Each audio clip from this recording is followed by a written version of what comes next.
আবু জাহেল, আবু লাহেব কোরআনের বিরুদ্ধে ষড়যন্ত্র করেছিল, ইসলামের বিরুদ্ধে ষড়যন্ত্র করেছিল, নবী রাসূল সাল্লাল্লাহু আলাইহি সাল্লামের বিরুদ্ধে ষড়যন্ত্র করেছিল।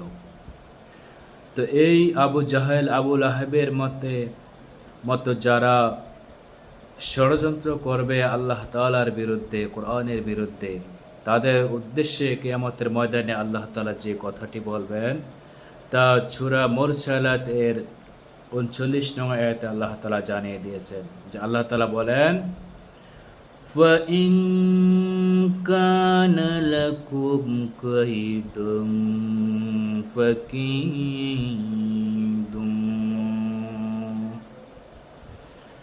فَإِن كَانَ لَكُمْ كَيْدٌ فَكِيدُونِ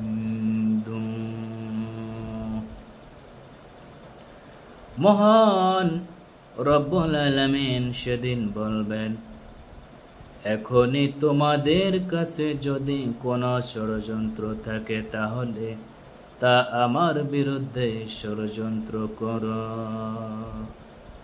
সেদিন আল্লাহ তাআলা সেই ষড়যন্ত্রকারীদেরকে বলবেন যে তোমরা দুনিয়াতে কত ষড়যন্ত্র করেছিলে কোরআনের বিরুদ্ধে, নবীর বিরুদ্ধে, দ্বীনের বিরুদ্ধে। আজ যদি কাহারও ষড়যন্ত্র করার কোনো ক্ষমতা থাকে অথবা কোনো ষড়যন্ত্র থাকে তাহলে আজ আমার বিরুদ্ধে ষড়যন্ত্র করো।